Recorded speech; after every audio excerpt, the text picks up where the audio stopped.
about like something. We just said, like, whatever you said was just cracking. Like, wow. We're Can't live believe right now. what you just told us. We're coming up with all the facts today.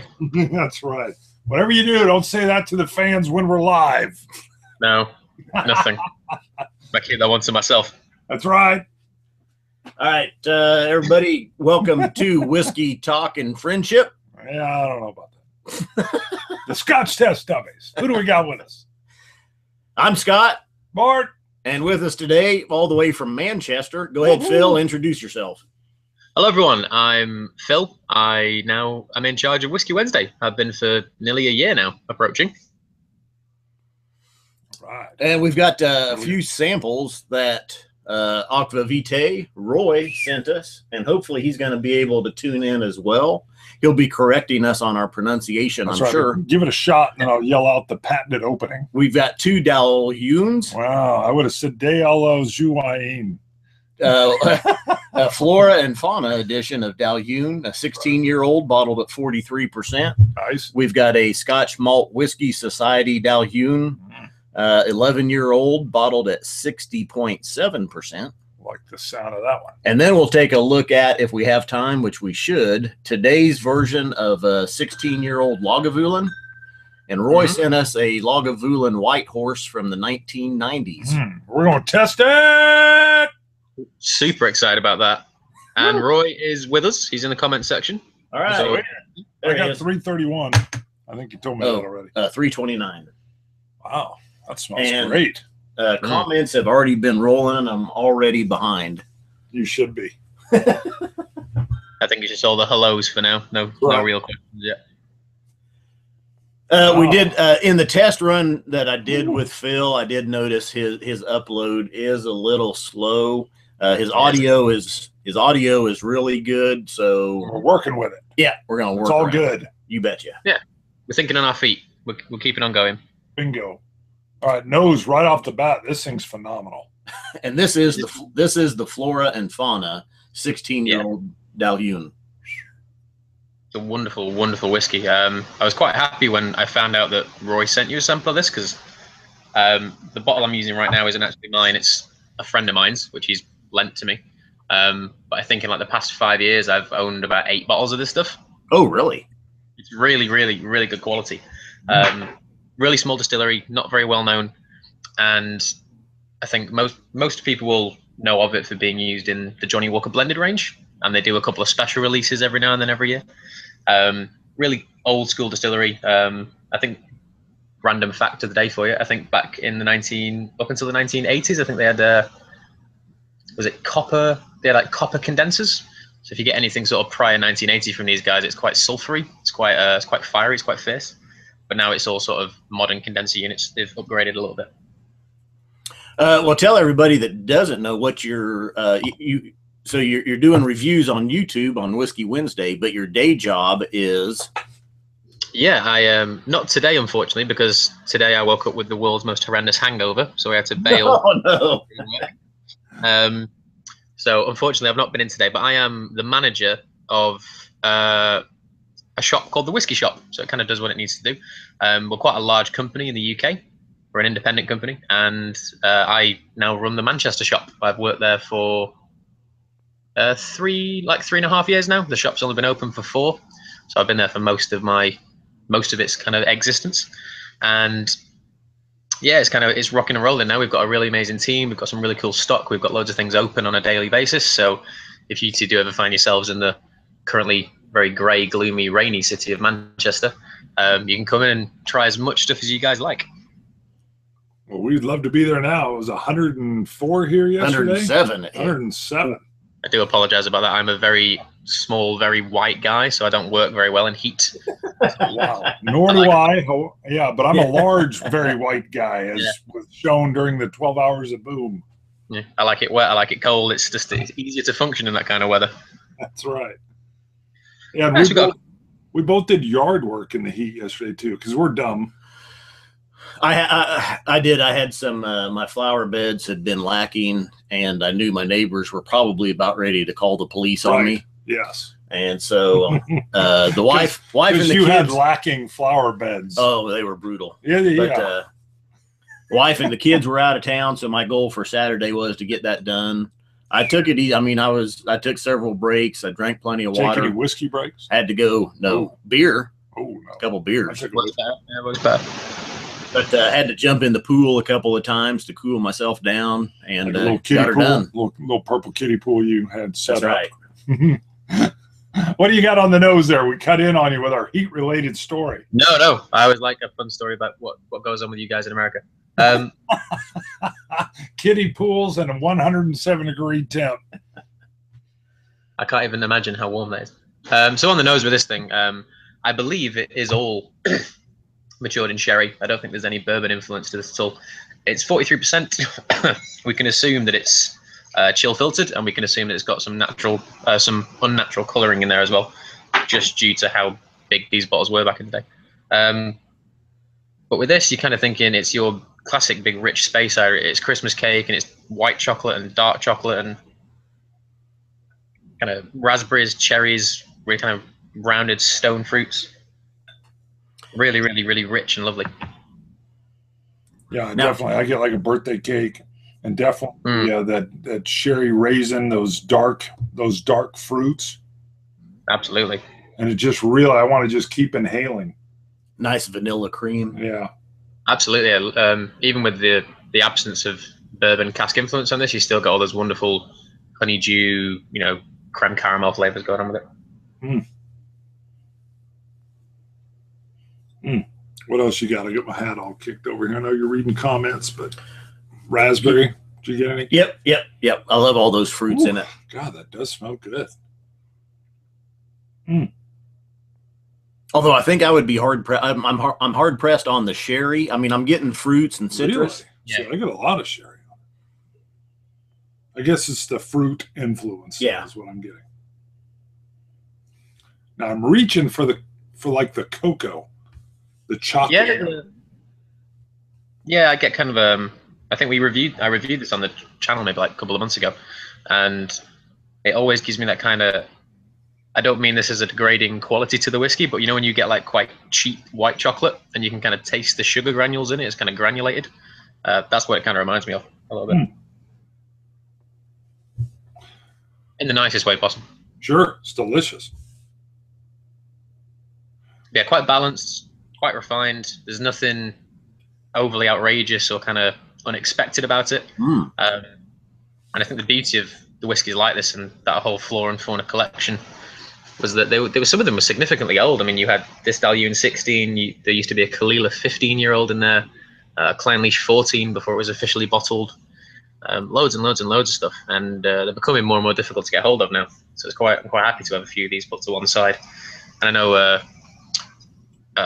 the gentleman who sent us all the samples, Roy. I know he's got quite a few of these bottles in his hideaway in his closet, which is quite a useful thing to have, because when you think about this now, if any distillery launched this as 60, even if it is not natural color and chill filtered, a 16-year-old old sherry Speyside, I think you can still pick this up in the UK for about £60-ish a bottle. But if you launch that now, you could probably charge 80, 85, 90 for it. It'd be quite a lot of money. So if you do have one of these, by all means, treasure it, drink it, enjoy it. And as Roy did, share it. Love that. Not sure where Scott ran, but we're going to roll with it. Absolutely. Let me see that label if you could one more time. I'm trying to think. Roy had shown us like some of his labeling, and I'll quit talking so they can see it. Should be able to cut that through there. So, distillery name, there's a nice little story about the area on it.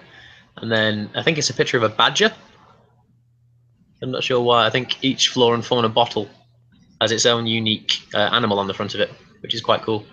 And then just the 16-year age statement under the bottom. Perfect. Very simple designs, nothing overcomplicated about it. Just like the whiskey, just simple, to the point. Lovely to drink, lovely to taste. I'm going to put, have you put any water, a touch of water in or drop? I've not done yet, I will do. Yeah, let me do the same. Just one tiny little drop here. See if it'll open her up at all. It might just be because this is the first whiskey I've had whilst trying to recover from a hangover. But there is a very, very, very slight element of smoke to this thing. I don't know if that is just me on the taste, but a very, very small amount of smoke on the palate. We had I don't know if YouTube is having a problem. It's not. I mean, it's not on our end or your end. I don't think. It's just freezing up. Our video is freezing up on people as they're watching. A lot of comments were coming in about that, so I ran my hard line here to the computer because I was going off of our Wi-Fi. So we'll try it. You're hard lined in. As soon as I turn off my Wi-Fi. All right, we'll go through that. Hopefully, we've added a touch of water to our dram, just so you know. I know you're out running. Oh, there's the freeze.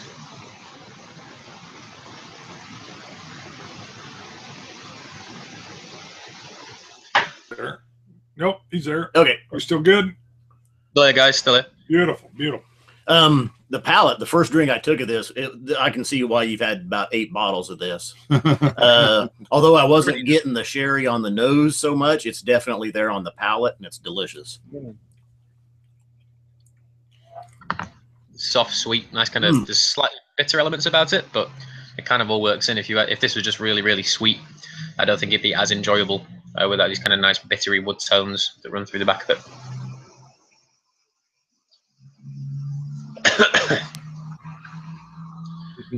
Frozen again.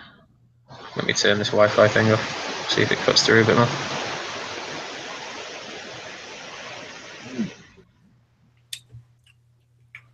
Again, to those tuning in, or if they tuned in a little bit late, we are taking a look at the, I'm saying Dalwhinnie.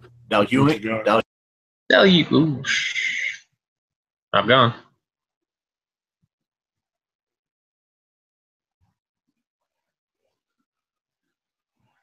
You lost me.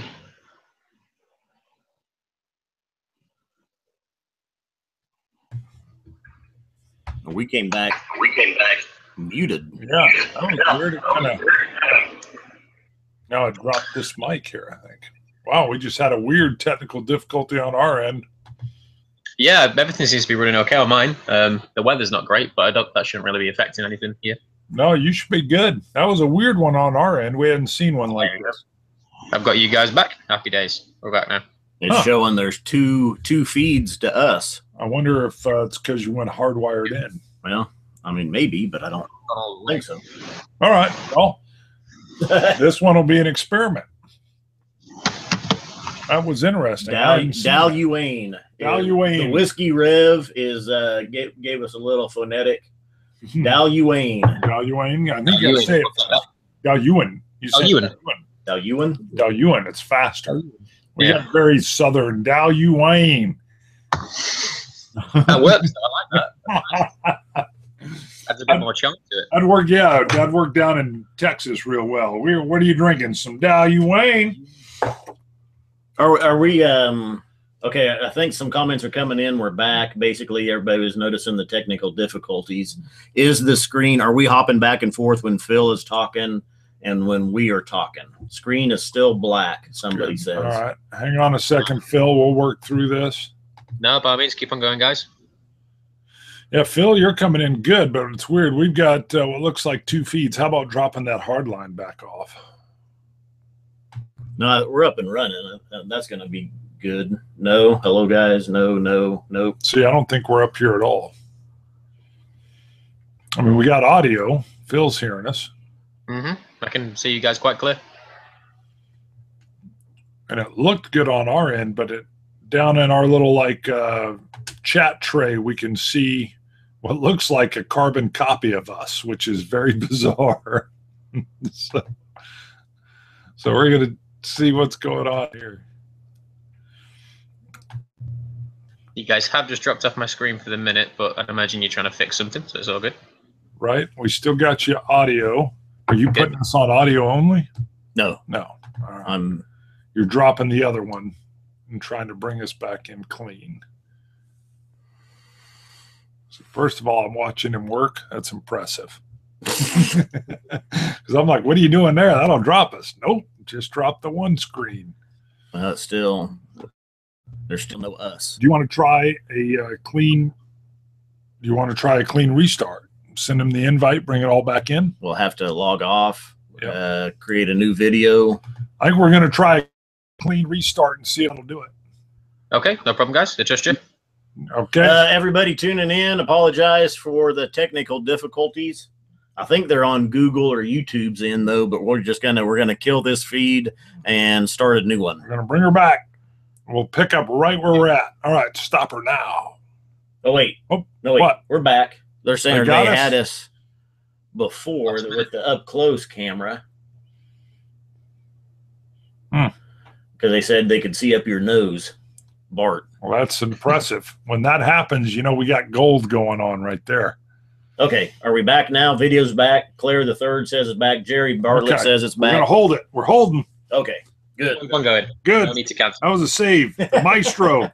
It's like watching a maestro work here. He had dual cameras setting up. He's double checking the feed. Looks good. Okay. All right. Anyway, Over there, guys. Yeah, let's keep going. So you're able to still find this in the Manchester area? Every now and then, yeah. I think.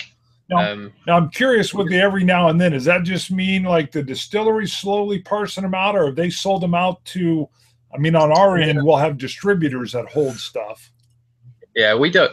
I don't know about the how tight distribution is with this thing. I know Diageo, who own most things in the whiskey world, also own this distillery, and I'm pretty sure they don't make any of them anymore. I think the entire range is now sort of null and void. I think it's all gone.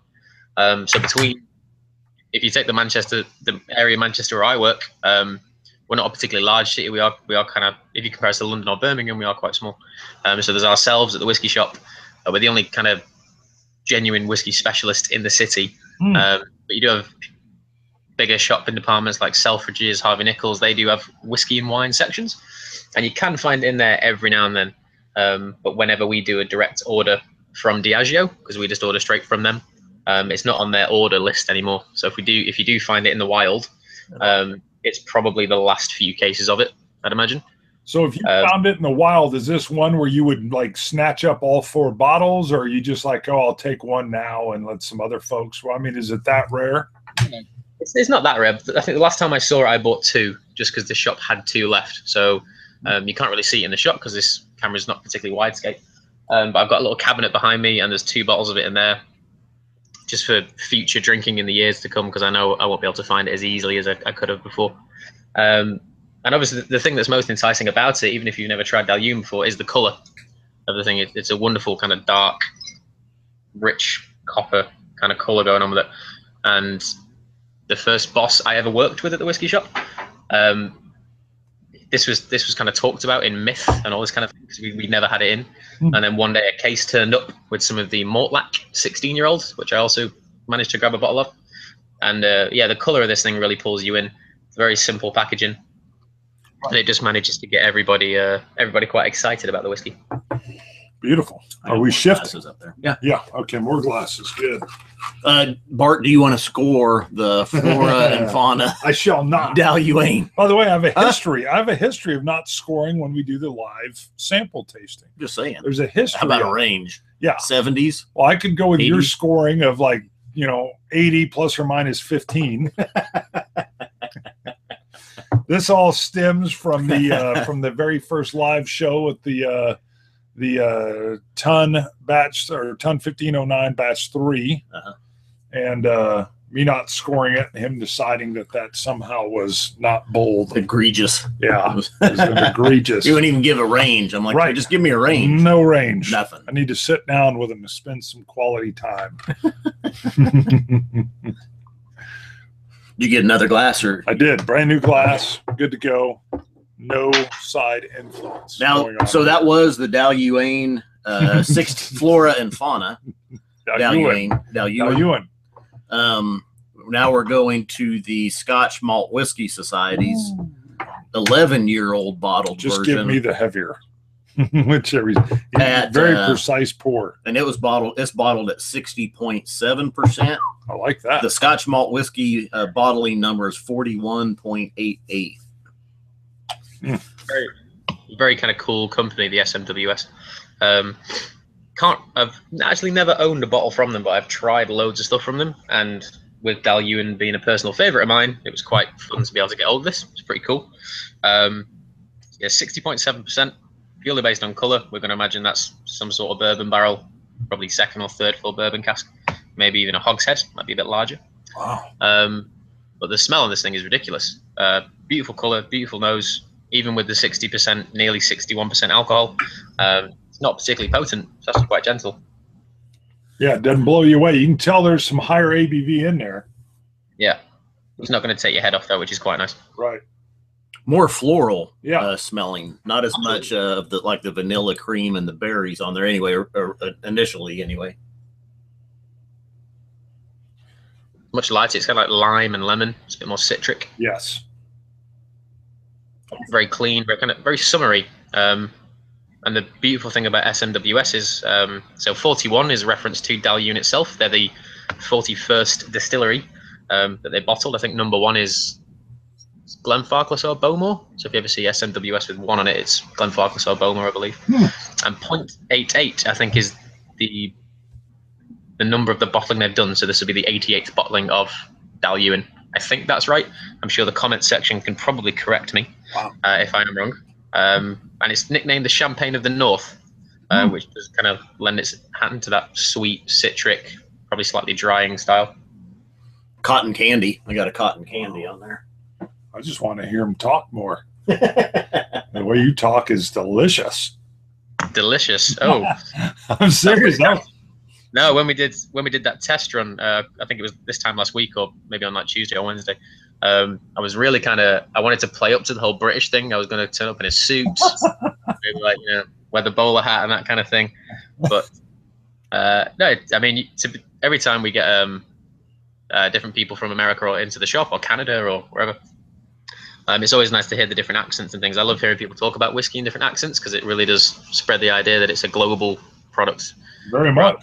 But I don't even mean the accent. I just mean the way you rolled right into the Champagne of the North and the wrapping in and the beautiful description. That's the retail side of me coming through. Oh, yes. That was no wonder you're the lead manager. Hello. Banana runts. Oh, no. Well, that's your palate. Sure. You bet. My nose? Yeah. My nasal palate? Your nose? I don't get that. Yeah, there's something in there I can't really pick out. It's lovely, but I think it's quite dominant. It reminds me a little bit of a bubble gum or chewing gum, that kind of just like artificial sugary thing you get with that. Like we have the bazooka gum or whatever that's got kind of a chalkiness on it. And Yeah, there is there's slightly kind of mineralic quality to it. I'd agree with that. Yeah, sure. Huh. Gonna give this thing a little taste, see what's going on.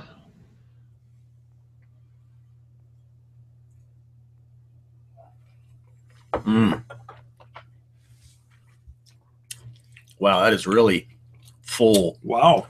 Oh yeah, that's big. Wow. You really do get the spice as soon as that hits your tongue.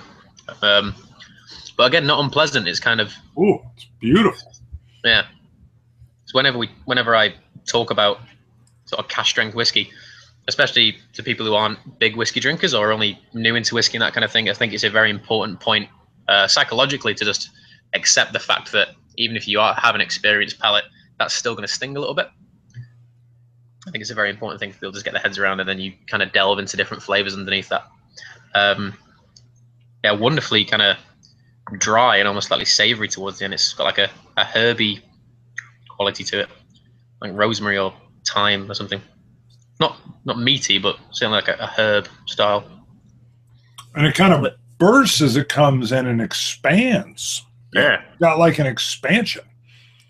And it's delicious neat at 60.7%. And you're right, that herbal kind of, not mintiness, but that almost earthy herbalness. Wow. That really gets your attention right off the bat, though. And you're right; it's kind of full and chunky. It is. It's an absolutely huge product. Wow. I'm going to stick a little bit of water in that just to see what goes on. It's always interesting to try these things with and without. Right, the astringencies there. Go ahead. Sorry. I was going to bring up a couple of comments that came in on it. We were talking about candies. I thought the banana runts. Bailey Bowman says it's Bazooka Joe. There you go. Eric Gilbert says 1980s candies on the nose. Telex 2112 says Pixie Sticks. That's a good one. Yeah. But yeah, it's kind of like artificial sugar things that remind you of being a child and wanting to just only eat them again and again and again. That's right. I almost did get a little bit of a salt, maybe, on the finish with my last sip. Neat. Well, the water changed the nose a little bit for me. Tamed down a little bit of the floral. It's a little bit more acidic. Yeah. With a bit of water. Isn't that interesting? Actually, if you add water to it, it kind of reminds me a little bit of Brookladdick style whiskies. It's quite oily, and I think the salt comes through a little bit more, as you guys were saying. Yeah, definitely a little bit more of the salt now that I get. A little briny. Huh. I would actually, if you poured that to me with water in it, I'd probably say that was like a Brookladdy or some sort of Bunnahabhain bottling or something. That's very, very different straight away.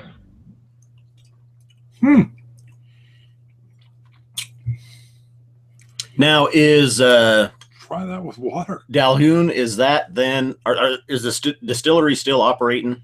Absolutely, yeah. They are fundamental to the Johnny Walker range. And I know when we switch down to the lower cam, I've only just seen that amazing collection of Compass Box bottles you guys have got on your top shelf. Not you guys, just this guy. Just that guy. Oh, just that guy. Well, I saw you've got the Enlightenment on the far end there, which was one of my favorite whiskeys of last year. That thing was amazing. And Dailuaine, I don't know if it's something that Compass Box use a lot, but they have used it in some of their whiskeys. I think it's in the Spice Tree, which is only one of their products, but it is in there. So yes, I think a lot of people class it along with Klein Leash and distilleries like Kalila and Lagavulin. You know, it's super high quality for blending whiskeys. It's so oily, loads and loads of flavor. And this does kind of show that off the unique fingerprint system of single barrel whiskeys. Really does allow that distillery character to shine through, even though it is only like a one-off assessment. But every Dalwhinnie I've ever tried has been radically different. Some of them are really sweet, like the Flora and Fauna. Some of them do a little bit of everything, like this one. Some of them are particularly really meaty, almost. It smells like sage and onion. It's very kind of Christmas dinner thing going on with it. Those are in notes. Sage, yeah, very. I like the sound of it. Some very intense whiskeys produced in the distillery, but it's always been good. I think it probably is one of my favorite, if not like top 3 favorite distilleries, just because they do so many different styles. Sadly, I don't think you can actually visit it. You can drive past it, but I don't think there's like a scheduled tour or anything. So you have to kind of sneak in if you do want to see the inner workings of the place. Now, do they do their own bottlings then, or are they pretty much independent bottlers and selling to blenders?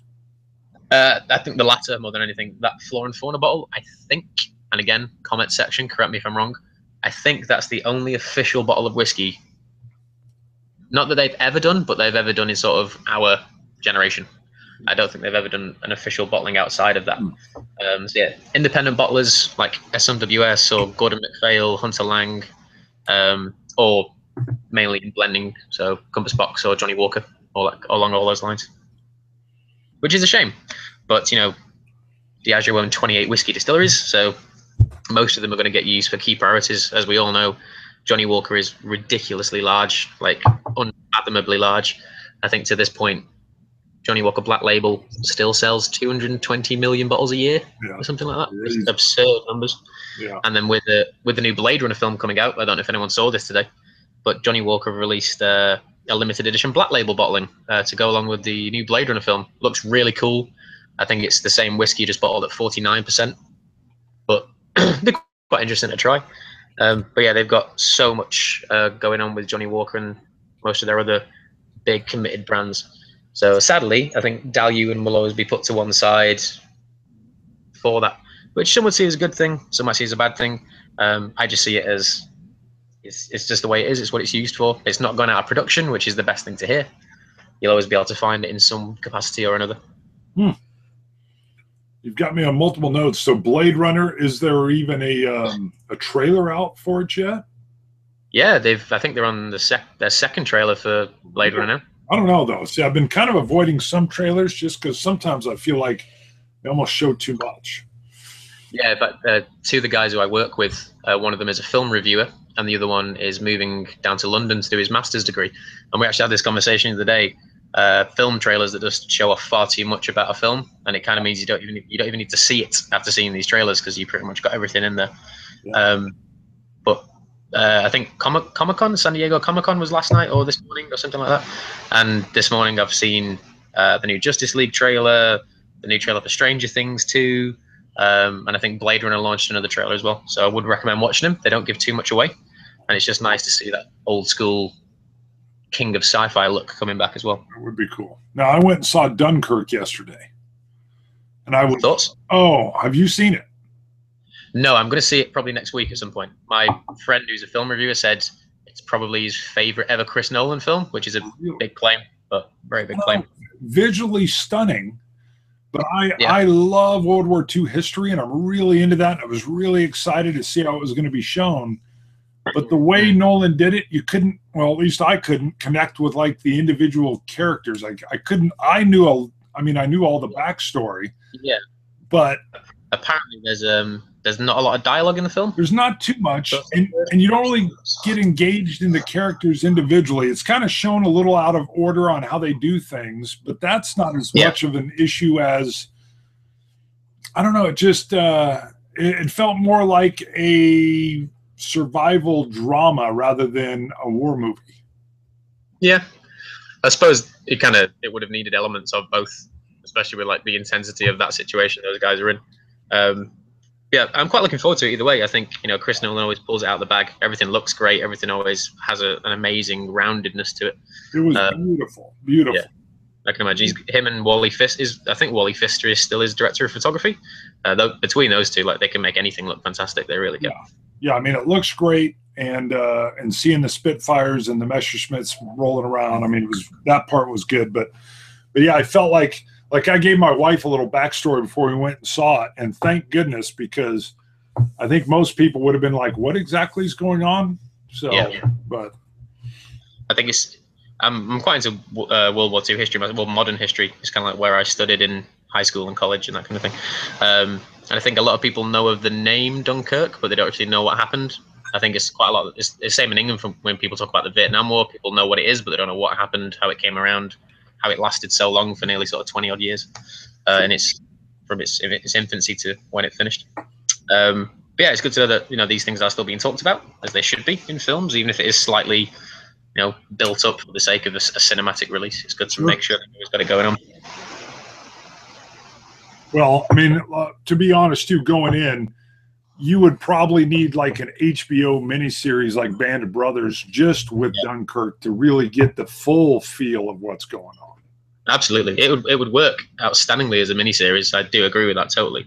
But it's good to see that Nolan's not limiting himself to these kind of sort of really high conceptual films, especially with Interstellar and Inception beforehand.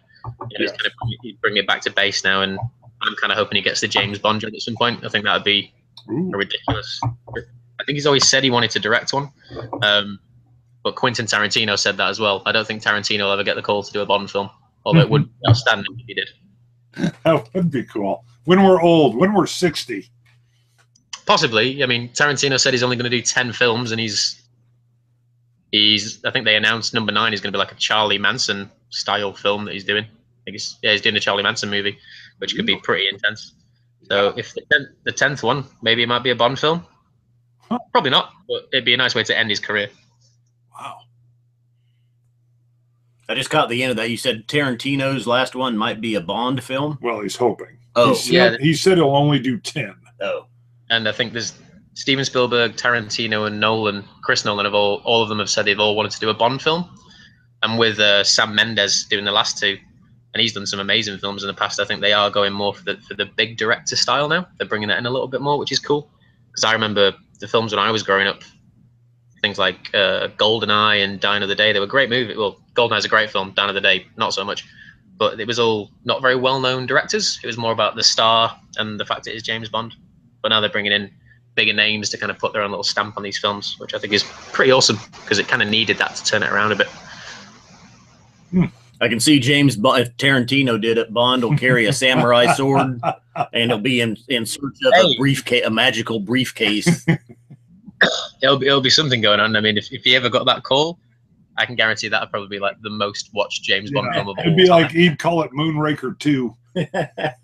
Yeah, just to take the piss a little bit, he probably would. Yeah. He probably would. Yeah, there'd be something in there that would be it.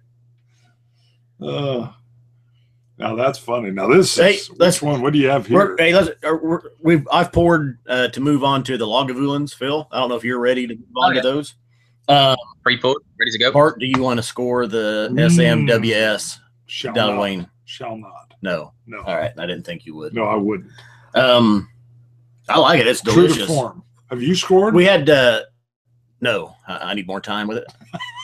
Yeah, it's cool. There's a lot of stuff going on in that whiskey. Thank you. But I did like the Flora and Fauna edition better. Yeah, it's a bit more approachable as far as the whiskey goes, doesn't it? Yeah. A couple of questions had come up about price point on. I know the Scotch Malt Whiskey Society can be. I mean, we know that one's probably $150 range. Ooh. How about the Flora and Fauna edition? Yeah. What do I got here? What's the difference? Did you mix them up? Nope. That one's back here. This is the 1990s. Yes. Lagavulin. Okay. This is the current day 16. Wow. I recognize. And goodness. There is quite a difference between those two. Yeah, there is. The 1990s, I get a white pepper.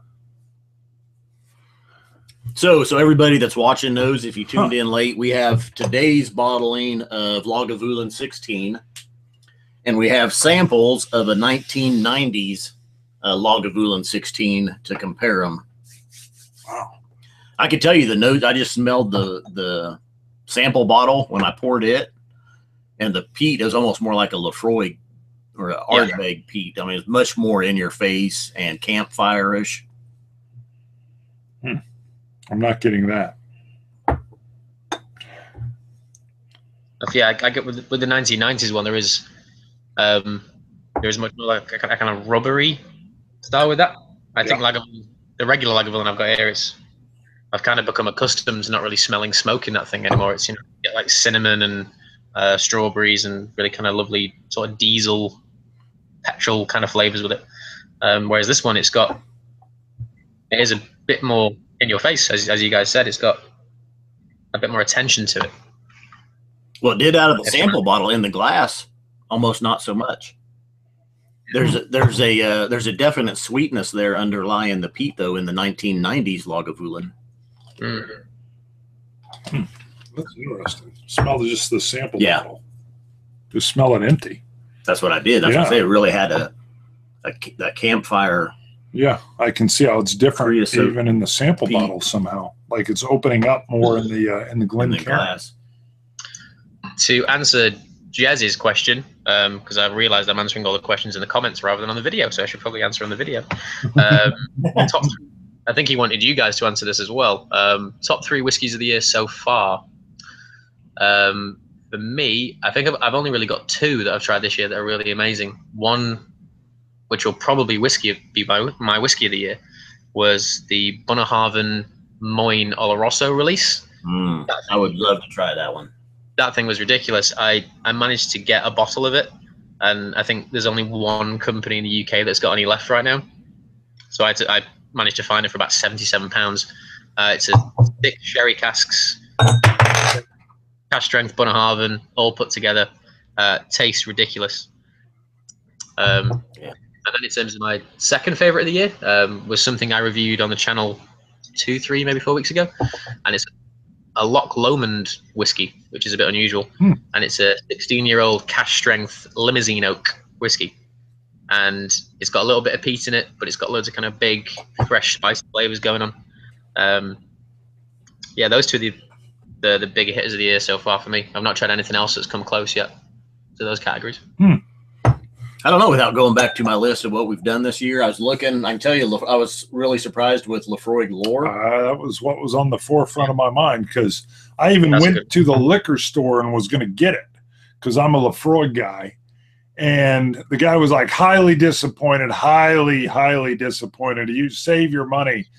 And I bent to that. And then Scott picked it up and said, man, I think you're going to really like it. And sure enough, I had to go out and get me a bottle. So right off the top, I would say that. So far this year, though, and I can't say too much because we're still in the midst of the 16 bottle blind shootout bourbons. You guys got that going on, yeah? Yeah, I've been, I'm going to just say for everybody out there, take some of your stock that you have a friend, significant other, spouse, set up some blind samples of something for you and try them blind, because my mind is just blown by this current shootout that we're doing. And so that's probably been, so far, my biggest mind-blowing experience has been this total double blind tasting that we're doing. Would you agree on that? Oh, yeah. Yeah. I mean, it's just because I try not to be overly influenced really by packaging or anything else, but you know, my scores of something when I know what it is, I may argue that maybe it didn't open up enough.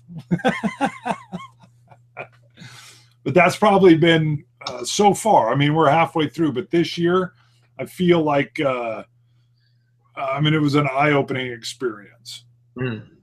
Yeah, it's quite an interesting thing you guys are doing with that. And excuse me, every time we run blind tastings in the shop with our tasting events, I think it pulls out a lot of interesting experiences, especially from even people who kind of do this for a living, like yourselves and me, or part of a living, I should say.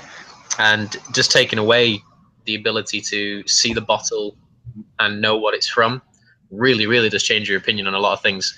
Even though I like to think I'm not influenced too much by bottling or marketing or whether something's chill filtered or if it has an age statement or not, as long as it tastes good, I don't really care. Right. But when you do those blind tastings, and before I became manager, our old manager did a double blind tasting, so I didn't know what the customers are trying, and he didn't tell us what we were trying either, and I presented the entire night. And it was a really strange thing, like grain whiskies that I'd tried in the past. I'm like, I don't really like that. Turns out I love them. Things like Girvan, which is like really sweet and creamy. And then he put a bottle of Bunnahabhain 12 in there. And I was like, that's amazing. That's got to be like, you know, a 23-year-old old sherry thing that's going on.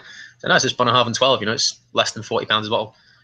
So it's really good to have whiskey drinkers do that, because it gives you so much more indirect influence in what you're purchasing. It is just purely based on liquid rather than anything else, which is the most important part of it. 100%. And then being able to line them up with things that are like, I mean, I know we get some arguments that we should have used maybe a different proof or a next select bottle. That's always up for debate. But when you are also trying not only blind, but from that same family, and then you're saying, wow, out of these four, I really like this one. And then you see what that one was compared to, and you're like, get out of here. I can drink for $38 instead of $90 and enjoy it more. So, to answer Dan's question, on this Wednesday we have the last of the Lost Distillery series bottles coming out. So that series will be over. I'm aware a lot of people didn't really know what they are. They're not brand new to the whiskey world, but they are quite obscure bottlings of distilleries that shut down in like the late 18 and early 1900s. So when that's over, we will be getting back to some more well-known bottles. Things like the new Dalwhinnie peated cask. I've managed to get a sample of that. What else are we doing? Glenmorangie 18, Blanton's Cash Strength, which is a personal favourite of mine. So yeah, after this Wednesday's over, you'll start seeing some more familiar whiskies back in the range. Just wanted to get some of those Lost Distillery series going because I think they're quite cool. But yeah, good question, Dan. We'll be getting some more regular products back in the Whiskey Wednesday lineup. I'm going to move in. I'm going to start with today's edition of the 16-year Lagavulin. Mm-hmm. I'm going in reverse just because I'm finding this 1990 to be so intriguing. Go ahead. It is quite interesting. I was going to point out, Roy Aquavite pointed out, and he's the one responsible for getting us these samples. Absolutely. It's the White Horse Distillery edition, or like Lagavulin White Horse Distillery. Which I don't know the background there, Phil. I don't know. Do you know? With White Horse, it's a difficult thing to track through. There's a lot of stuff written about White Horse online. It's not something I've read into a great depth. But essentially, before Diageo took over Lagavulin, like 100%, White Horse was a blended whiskey that was sold quite prominently in the UK as well as across the world, I believe. And it was just the White Horse Lagavulin distillery. And if you see, I think it's any bottle prior to 1993, I'm sure Roy can correct me on this. It just says White Horse Lagavulin on the front of it, rather than just Lagavulin. So I think they were just the owners of the distillery at the time. And this is the first thing I've ever tried from Lagavulin that is a 16 that is not a current bottling. So this comparison and contrast test is quite good, because the 1990s is considerably smokier. In my mind. There's quite a lot more smoke in there, and it does have more. I think we've said this already, but there is more of a Lafroig kind of Kilhoman vibe going on with this thing. It actually reminds me of Port Charlotte from Brookladdick.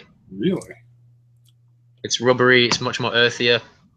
I don't know if it's peated to a high level. I don't think it would have been. I imagine that's been fairly consistent over the last couple of years. But I think this is actually a 1970s distillate, I believe, as Roy told me. So Lord knows what was going on in Lagavulin in the 1970s, but it was all good, whatever it was. See, on the 1990, I pick up a little mint at the end. Yeah, there's a little bit more mint in there. Really, they are pretty similar to my palate anyway. But Yeah. the 1990s, the finish seems to roll on a little bit longer. You've tasted. Great. Yeah. See, I haven't tasted yet. Yeah. The nose, I get a little bit of mint in the finish, and then I got a clean, almost like a sea breeze coming in. I used to work out on the East Coast, and sometimes when that tide was rolling in, you get that real fresh kind of, I don't know what, maybe it is a little bit of the brininess. Huh. But that mint, it's got a very kind of green olive thing going on with it towards the back for me. I mean, you mentioned brininess and salt, and it does have that kind of dirty martini olive juice thing going on, which he loves I that. love. Yeah. So does he. Hey, it's dirty martini is the way forward. I'm telling you, that's like one of the greatest cocktails ever made. Whereas I think you guys have got a bottle of 16 there. I've got my bottle of 16 just over there. It's such a familiar whiskey now, this thing. And anyone who likes, some people don't like Lagavulin, and that's totally fine. But for people who do like this whiskey, it is kind of like the king of all for them. It's up there with like Ardbeg Ugadal and Lafroy Quarter Cask and all that kind of thing. It is just an outstanding peated product. And I think I've just become so accustomed to this thing now that smoke isn't really something I get off it at all. I'm just used to that. Whereas the 1990, for me, does have much more of that classic, drier, more intense Lafroig-like smoke with it. Yeah, I agree with that. Yeah. And that's noticeable. But it's, I think that's the most interesting Lagavulin I've ever knowingly tried. Because I know last year they brought out the 8-year-old, which was awesome. I really, really like that whiskey. I've still got another couple of bottles of that hidden around the house. I didn't get to try the 25-year-old. That would have been nice, but I didn't have a spare £800 available to me at the time. So to try something like this, which in itself would be quite expensive as a bottle, really does give you an insight, because the 1970s was 40 years ago now, which is kind of frightening to a lot of people. Hey, not us. We were alive. That's then. our birth year, baby. Yeah. 1970. You guys are still going strong. But to think this, this is a product, it was just readily available in the 1970s, bottled in 93. But to have such an old whiskey as a standard release is still such an amazing thing to me. I don't know about you guys, but to have something that's as old as 16, as young as 16, and with some 20 and 21-year-old whiskey kicking around in there, you can only really think about what Lagavulin's stockpile is like, and what they've just got hidden away and what they're experimenting with, because this thing's outrageous. It always will be great, but this 1990s bottling is truly, truly awesome. I think the sherry influence on today's 16-year is a little bit more present. Yeah, I'd agree with that. This one, the smoke is significantly more dominant with this, and yes, I get more of a bourbon element coming through with it. And I think a lot of people will know, but Lagavulin 12, when it's brought out once a year, that's just the 16 without the 4 years in sherry and at cask strength. So most of its life is spent in bourbon barrels, and with the modern one, the sherry does come through a little bit more. it is more renowned for that sherry style, where this, color-wise, you can tell it's sherried, but yeah, purely based on the smell, it has just that classic, we've said it a lot already, but that classic all bourbon Lafroig style, which is quite dirty, it's quite raw, it's quite kind of in your face. Whereas the modern one, I don't want to use this as in like a negative context, but the modern one has a little bit more class to it. The 1990s is a bit more kind of rough and ready. It's rough around the edges. It kind of grabs you by the neck a little bit more, which I suppose from Islay whiskey is sort of what you want. The older ones get more refined with age because the smoke dies off. But with this one, it's just kind of gets hold of you and it just takes you on one hell of a little journey. I really, really like that.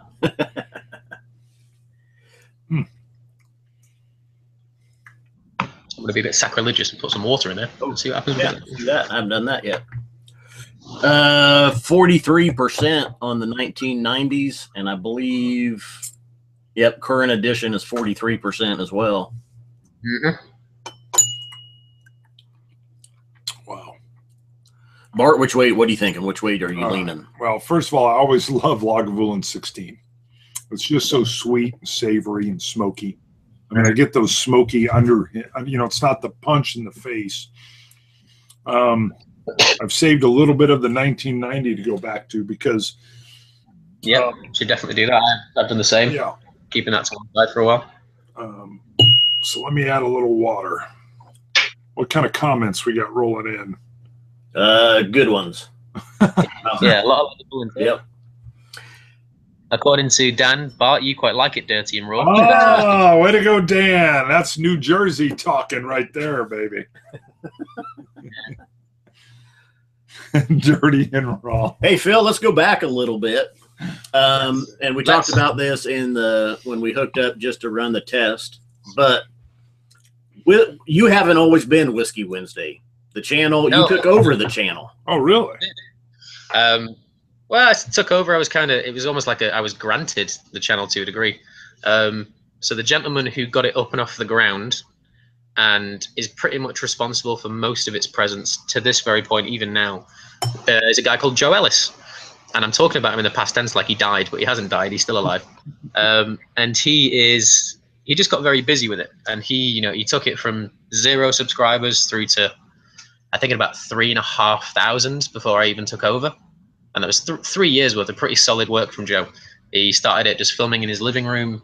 I think his first ever review was a Lagavulin 16. So this is kind of quite all encompassing and very well rounded as a story.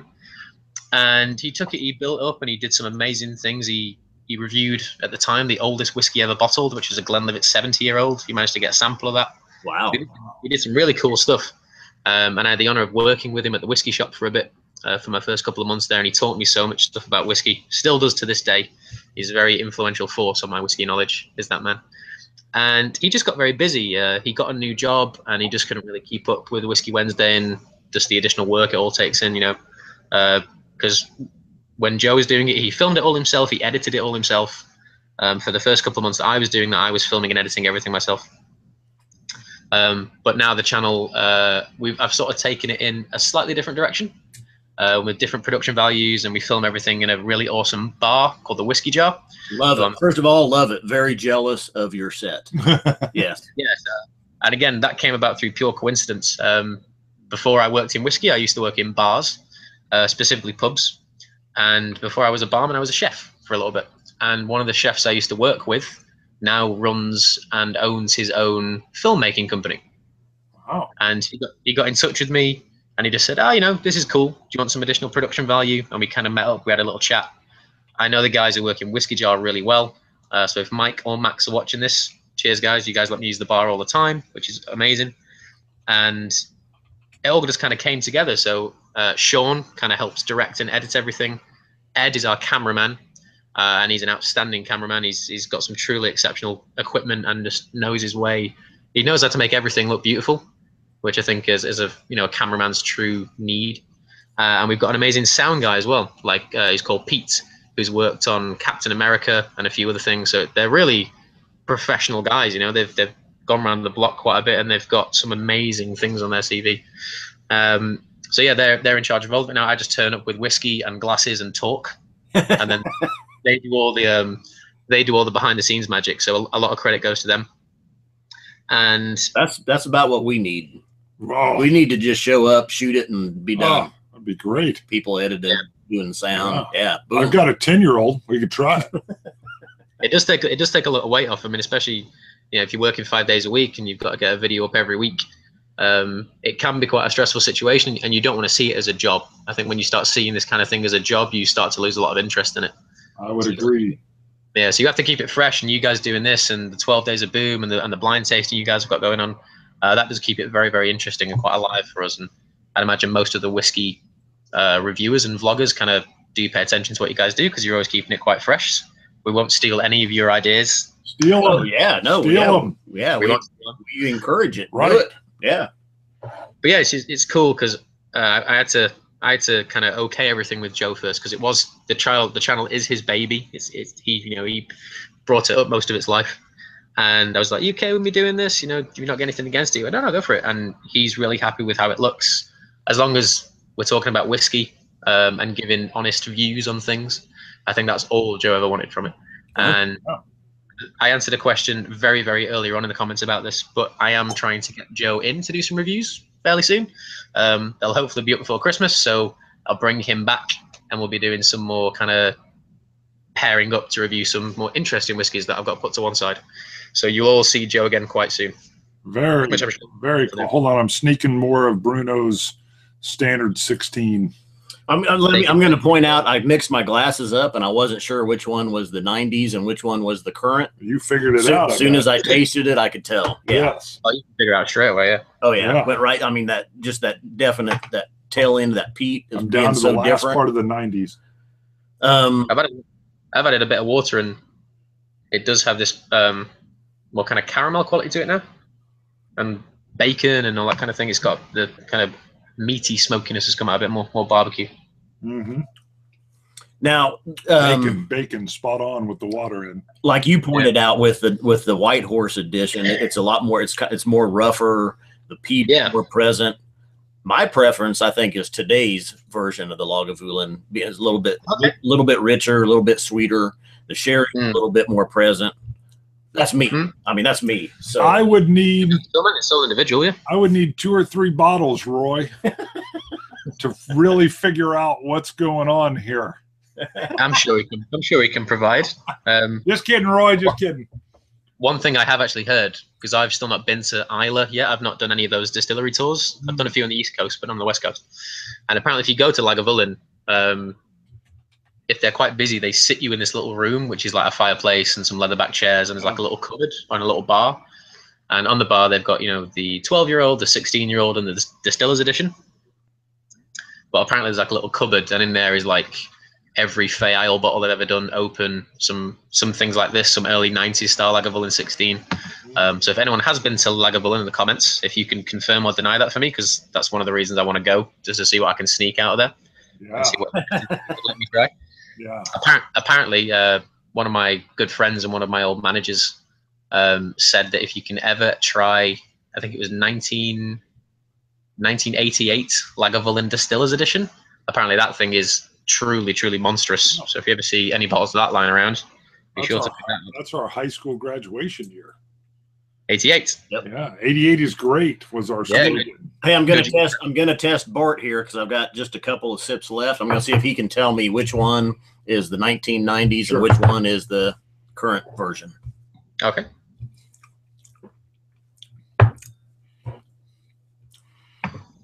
He's on the spot. Since he won't score anything, I got to put him on the spot. This is current. This is 1990. No, use backwards. No way. Yeah. 90s was in the Scotch Test Dummies glass. Really? Yeah. You should got a little bit more of that peat on the tail end. Well, Essentially, I just poured my new one. I'm going to blame it on that. I didn't want you to drink it all, though. I still wanted another sip. My mistake. I drank all of it when you handed it to me. I think the way to summarize that test is Bart just really likes Lagavulin. That's right. I love Lagavulin. Well, you did pick up a bottle of those. It came up a little bit ago. The Lagavulin 8-year is, $60 to $70 here. And the Lagavulin 16 will run over 100 usually. But you picked up a bottle the other day is on sale for, do you remember? $67. 77. Was it 67? Well, it was a 7 at the 70. end. Whatever way, it was an insta buy. Split at Yeah. $71. I didn't factor in because I was like, I'm getting that. It was the same with those. I think Lagavulin in the UK is average between like 50 to 55 pounds a bottle. Oh, The 8-year-old was about the same money. I think it was 55, and it confused a lot of people because it's half the age, but it's the same money. And this might be a little bit of a sacrilegious thing to say, and I feel like the comments might roll against me. But I said this in the video when I reviewed it. I actually really, really love the 8-year-old, and if they brought that out as a standard thing to take the edge off the 16, I would still buy that without any shadow of a doubt. It wasn't quite whiskey of the year last year; it nearly got it. But yeah, that was an outstanding whiskey, that Lagavulin 8, for something that was only 8 years old, and that clear in colour. It was very, very light. So much complexity, so much depth to that thing. Truly outstanding. Fair play to Lagavulin for bottling that, because that did a great job, especially at 48% ABV as well.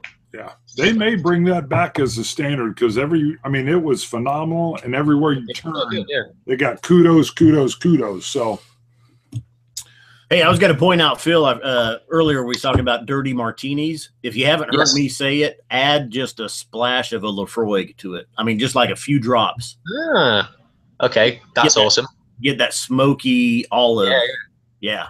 Definitely doing that at some point. Have I got any gin in? I do have some gin in the house. Okay. I'm going to make a dirty martini before I go to bed tonight. And I'm going to put, the only Lafroig I have in the house is the 10-year-old cash strength. So I suppose that will have to do. It's literally just a few. Great idea. Yeah. That's a great idea. Yeah. I'm going to do that. Like a quarter teaspoon of a Lafroig in there with it. Yeah. I don't know why I never thought about that in my bar days. That'd have been a great idea. I could have everything.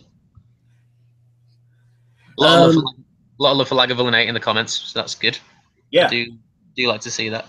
And we liked it as well. Oh, I know you guys did. Yeah, it was good. Now, someone just asked, because I even had a problem when we did the Lagavulin 16. A lot of people had talked about this sherry influence with the Lagavulin 16, but I couldn't find it anywhere in written material. It's kind of like a under the table type deal with it, that it's got this sherry influence. Yeah.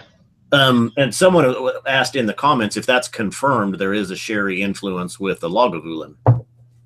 Yeah, I mean, there definitely is. Not even with the 8-year-old, there was obviously the color wouldn't give it away, but from what I can remember from seeing and being at Lagavulin events and where they've talked about it, I'm pretty sure the basic recipe is for 12 years. This is for the 16. For 12 years, it's bourbon, and then it splits off to have 4 years as a minimum in additional sherry. So as we all know, if it says 16 on the front, that's the youngest whiskey in the bottle. So it's got to have some older stuff in there. So they could switch it up. You know, the younger stuff might be sherried, to which there's not as much of a heavy influence because it's less time in the barrel. The older stuff could be bourbon based. But yeah, there is a sherry influence with Lagavulin. I think it's, if someone talks to me about Lagavulin, one of the first words that pops into my head is sherry. You see that? I mean, because that color, even though it does have added coloring to it, it will look like that even without coloring. There'll be that kind of lovely brown tinge to it as it is. I don't know what kind of sherry. I don't know if you guys are like big into sherry yourselves at all, or like drink it or know a lot about it or anything. I've tried a few. It's not particularly sweet. The sherry, I think that's more from the actual bourbon cask is the sweetness. But it tastes like an Oloroso sherry to me. It's a bit dry. It works a little bit with that peat. It brings out a bit more shine of that flavor. Yeah, I would say, if you talk to me about Lagavulin 16, the first thing I think of is sherry. That's the first real thing that comes to my mind. Yeah. And then you've got the distillery. That's where my preference is just I love sherry based or sherry influenced scotches, whether exclusively matured or partially matured. And the problem is, even with the Lagavulin 16, I can tell there's a sweetness in there. Most of the time, I can't ever tell you it's sherry. I can, it's just there's a kind of a darker, richer sweetness to it. But every once in a while, I'll in a like with the Lafroig Lore, or the Lagavulin, the Ardbeg Dark Cove, maybe just a wisp of a sherry. I mean, being able to say yes, that sherry shows up. Yes, for sure. I think when you get. Have you guys ever tried the Lagavulin Distillers Edition? Yes. There's There's the 16 or the 17, but not. There's a 12-year Distillers Edition, right? No, I think it should be just a 16-year-old. Okay, the 16. Yes. 16. What did we miss? We missed one of them. There's the 12. That's the cask strength one. That's the one we haven't. We found. have not done that. Right. Oh, we've seen it, but we haven't. There'll be another bottle of that coming out in September, so do keep your eyes out. They'll be launching another one. I think someone actually made a pretty good comment there. Like the 8-year-old, I don't know if it has no sherry in it. I think it had a very, very, very tiny amount in it. A 16-year-old is a very small amount of sherry, and then the Distillers Edition is a PX sherry finish. So that gets really, really sweet, and you really can pull out the sweetness with the Distillers Edition much more than you can with the 16, especially on the nose. The nose is just red fruit all day. Before you pour that, well, you already poured it, but before you drink it or add water, do you want me to grab? I still got Distillers Edition. Do you want to try it? Yes. It'd be a good contrast for you guys because the sweetness on that thing is huge. Right. Just on the nose. But I thought he was getting ready to this. He's down near almost heel slaying depth there. I thought he was going to get on me for pouring a little more. Oh, no. He's going to pour you more just from a different bottle. I love that. Yes. Now, if you can convince him while he's not here, when he comes back, tell him to open some of these Compass boxes up here. He's turned into a collector on me. I looked briefly at them. I just assumed everything you guys had was always open all the time. Tell him that. I want to try that Circus. The Circus is good. A friend gave me a very small sample of the Circus. It's old school sherried single malt styles. It's a blended malt, but there is some. Oh no, it's a blend actually. The Circus, isn't it? So there's some. It's all sherry grain and malt, and it's just huge and dry and really kind of old school sherry. I love that thing. I have to talk him into like sourcing a second bottle, and then I know he'll open the one. Yeah, it's the same with a couple of my friends. Yeah, at some point, I guarantee that they'll all get opened. I can pretty much for sure. I think so. I think he's got a bit of the collector gene in him. I think we all do. I have a process where I don't collect whiskey, but I'll buy something, and I call it an ambition bottle. So at the minute, I'm trying to pass my driving test, and if I do successfully, I've got a bottle of the 2014 William LaRue Weller that I bottled at 70% ABV. So if I pass that, get opened. When I moved into this flat, I opened the 2014 George T. Stagg. When I got my promotion, I opened a 22-year-old Glendronach single cask. So I've been telling all my friends about this, and I think it's quite a useful way to do it. If you buy these bottles that you know are really good, you can like put them to one side and be like, oh, I can't open that till I achieve something great. Now I've got to ask you, is the driving test more strenuous or more strict or involved in the UK than, I don't know how to compare it here. Here it's, I don't find it too hard here. Written in a fairly easy practical, but what's it like in the UK? So with the UK, I find it very bureaucratic in the UK. So the theory side of it is actually probably the hardest part. So, you've got to revise the highway code, and I have the book of the highway code on my shelf over there, and it's about this thick. Really? And it's just like every possible scenario. And then you go and do this little theory exam, you answer questions, and then they give you like a CGI road hazard practice thing, and you've got to like click on hazards. That was the most difficult thing because you have to pass that. If you don't pass that, you can't do your driving test. The physical driving, I actually find it quite relaxing. I find it quite easy. I find it quite easy to be behind the wheel of a car. I think, it's one of those things. I remember being in the car as a kid, and it always kind of made me quite sleepy and, movement and that kind of thing. So I associate being in a car with being very relaxed. But yeah, in the UK, the only real difficult part of it is the theory part, or I found anyway. The physical driving is actually quite easy because you get into the car at one point and there's nothing that you shouldn't know. It's like, how to do all the maneuvers, what to expect at a roundabout and all that kind of thing. So as soon as you get in, it just clicks with you and you kind of have an idea of what is appropriate, what's professional to do, all that kind of thing. So on August 30th, you'll all find out if I pass or not, and then there'll be a bottle of William LaRue Weller being reviewed on the film. So I failed my very first practical driving test, speeding and crossing a double yellow line. Okay. That's quite unfortunate. Yeah.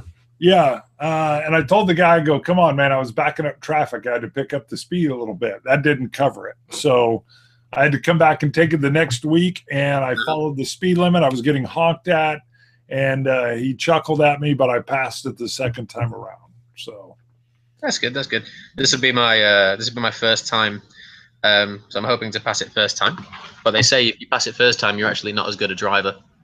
But it's costing me quite a lot of money to even try and pass this test. So I'm hoping I do it first time. Very expensive, but worth it. So. Really? Yeah. Because here, what your son's driving now, right? 16. Well, he's 17. He's got his own license. The other one's and driving. then the youngest one, who's The about to 15-year-old. turn 15. He's got his learner's permit. Wow. Yeah. I mean, I turned 25 in June, and all my friends passed their driving test when they were like 18 years old, and they just all had it done. I've got quite a large family, so that I've got 2 older brothers, 2 older sisters, and a younger sister. I'm the only one who can't drive. And so it's kind of like, I need to get it done now because you can all do this and I can't. I don't like being left out. So it's more of a competitive thing than anything else. Here's the distiller's edition. Mark. Beautiful. Super rich nose. Very rich and very sweet. Beautiful bottle too. It's got that lovely kind of silver dragon emblem on the front of it. It's very Game of Thrones like in its approach. Pete's a lot more mild than it is in the standard 16 edition. I told him you might open up the circus for us. What? Silent senses all. Yeah, he didn't hear it. No. Tell him about it. He had some great notes on the circus. Sherry. Yes. Oh, I know. A friend of mine, Matt, he managed to get a sample from Greg Glass before he went to Dalmore. He used to be the assistant whiskey maker to John Glaser. And he just sent this little sample in the post, and Matt had no idea it was coming, and he gave it to me, and I was going to review it on the channel. But we were having production issues at the time, so I just drank it on a Friday night somewhere. And yeah, that's kind of like old, dry, kind of over the top old school sherry with that thing. It's really, really, really rich, and it's got element. It just tastes like barrels, like it's oaky and it's woody. There's loads of spice going on with it. Yeah, awesome. Probably one of the best ones. My favorite is still the Enlightenment. And in terms of regular bottles, the Hedonism and the Spice Tree, I love those things. But yeah, with that amazing collection you've got, I'm sure at one point we'll slowly open them one by one. I'm sure of it. Oh yeah, they'll all be open at some point. See, that's what he said. This is delicious. I get tobacco. I get coffee. Yep. Wow. It's a lot sweeter, and I don't think the peat is a little bit tamer than a standard 16. Drinking Caveman has asked, he's about to buy his first Compass box. Which one should he get? What's your palate, Caveman? Where do you lead? Do you like sherry? Do you like grain? Yeah, go Peat Monster. Open up your world to the peat. Yeah, the name is more aggressive than it is. But yeah, it's a really, really good whiskey. Yeah, it depends on what your habits are. If you like peat, go Peat Monster. If you like those kind of upper Highland styles, Spice Tree's great. There's a lot of Glengarry and Dailuaine in that whiskey. That's waxy and rich. Hedonism's awesome. It is a blended grain whiskey. But that thing's just like drinking caramel. I can't count how many bottles of that I've had over the years. It's getting more expensive as time goes on. It is. Now you can actually find out what's in it because Compass Box did that whole transparency thing. And if you actually do go onto the Compass Box website, there's a little PDF file that tells you everything they put into it, and the type of barrels they use and everything. It's really cool. Yeah, it depends on your palate. Either way, you're in for a treat with any of them. And there's even more in the range. Like there's the Oak Cross and the this Travis has just mentioned it. The Eluth. I can never pronounce that word. Eleuthera, which I've still not tried from Compass Box. But yeah, they make awesome whiskey. You can't really go wrong with anything they do. We just had a sample of the Eleuthera that Jesse Voisin had sent us, and Jesse. But you guys, which bottle pulled you into Compass Box first? Was it something you both tried together, or was it an individual process? I bought the very first one that I bought and we did was Oak Cross. But that was before we were even reviewing. Really? Yeah. You just bought that before we were doing the show. I think, yeah. Probably about the time we started or right before. Whiskey Advocate had. I have lost audio from you guys. Uh-oh. You lost the video. We're getting a little bit of audio breakup. You got a little choppy there. That's maybe if we fill the air for a couple minutes, I think it's on your end, Phil. Maybe it'll resolve itself. But the The Oak Cross was the first one we did, and I would recommend You it. guys hear me? Maybe, yeah, Yep, are you there? we can hear you. I've lost audio from you guys on your end. Can't hear anything. You're hearing us all right? Are you hearing us? See if we I still think got everybody comments. else, yeah, everybody else is getting us. It's got to be Got on it. Phil's end. All right. Someone asked what the bottling year on our Lagavulin is. It's 2015. A 2015 Lagavulin 4-504. Can you hear us, Phil? Are you back? We may have lost him temporarily. We're about ready to sign off here anyway, aren't we? Getting close. I think we're there, aren't we? See if we can get him back. You there, Phil? We're not. Very delicious. You're putting in something direct comment. Well, to him. Phil asked because Oh. he's been in here commenting, so he asked. Lost audio. Oh, it's on my end. Oh, okay. We can hear you. What have I done? What have I done? What have I? Tell him it's just You choppy. guys hear me now? I can hear you and see you. All right. Well, we're writing to him. We're writing to him. What was that? Okay. Like let's I'm see what I can posting do. something in the mail. Did you drink all that? What? I didn't want any more of it. What are you talking about? There's a whole bottle. There's a whole bottle there that you can sample. I thought you actually poured yourself one. That is delicious. Wow. Still nothing, Phil. Oh boy. Now John Ryan's calling me. That's not. Oh, I can wait. Sorry. Should have said his name. Yeah. Beep. All right. Well, let's. Well, we'll I think- see. We're going to, well, first of all, plug his show some a little bit for him. Normally, we would have you plug your show and your time. We're going to see if we can get you back, but it is obviously on Wednesdays, right? I don't know if he releases on Wednesdays. Oh, okay. All right. Well, and we can still kind of hear him, so maybe if he'll just give his talking points. I think he's lost us. Yeah. So stay on the line, Phil. We're going to close it to you. Close it out. Oh. I accidentally hit. Okay. Oh, you. Enter I too thought you said. Oh, Phil is Whiskey Wednesday on YouTube. right. On Twitter, it is, I think, P. Dwyer. Well, and he's got some great production value. So yeah, and I'm extremely jealous of his set, which is in the whiskey bar. Very nice. Wow. You You don't like the set at my house? yours is nice too. You're a little jealous of it. You just drank all my whiskey. Wow. So it's a little hater. Are you gonna score it? No. Oh, hey, the 12 Hours of Boom shirt Oh, is yeah. gone, no longer available. Yeah, it's off. We do have a new shirt out for those that would Six- like one Yes. for the 16 bottle blind That's bourbon limited shootout. as well. It'll be limited. We'll only run it for a Yeah. couple weeks. It's few got weeks. like a Western gunfighter theme. You So- gotta have that. It's real busy. We appreciate everybody's support. We know we did talk because we did the 12 Hours of Boom, and then Right. we kind of stacked the bourbon shootout on We did. top of it. We need to spread those things out. Wife which was we'll out do of in the town. future. We took the opportunity. We had to move. Yeah, we ahead had quick. time. So, we had time. If we were going to air, we're going to air Air boldly. boldly, charge forward, make declarations. But go to scotchtestdummies.com. You can order one of our coins, one of our glasses. Check out our T-shirts. We appreciate everybody tuning in today. And actually, we did. I think it's been a month since we've done a live stream with a I guest. think you're right. Because Yeah. we did the live stream. 12 hours of boom, though. We took one weekend off because Right. we were working on the 12 That's hours. not of really Boom. off. Then the next weekend was the 12 Hours of Boom. We took the last weekend off. Right. Oh, gotcha. So- yeah, you're right. Phil today. Now next Thank Sunday. you, Phil. Next Sunday night, 9 p.m. Central, Scotch for Dummies will be Scotch joining for us. Dummies. They're brethren. They're cousins. That's right. We got They're some kin. Glendronix.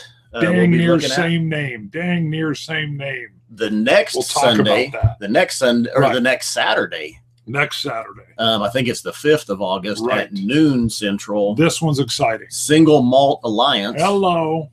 And Malt Alliance. Whiskey with a View, as they're known on Instagram, will be joining us, and we'll take a look at a single or a Scotch Malt Whiskey Society bottling. Love that. And talking about the Scotch Malt Whiskey Society. Love the Scotch Malt Whiskey Society. They should fly us around the world so we could film their different areas. Yes. All right. Is he back? By chance, Phil, are you with us? All right. We're going to close it out. We're going to close it out. So. Thanks to everybody again for joining in. Scotch it, you Scotch gods. Cilantro. Dummies.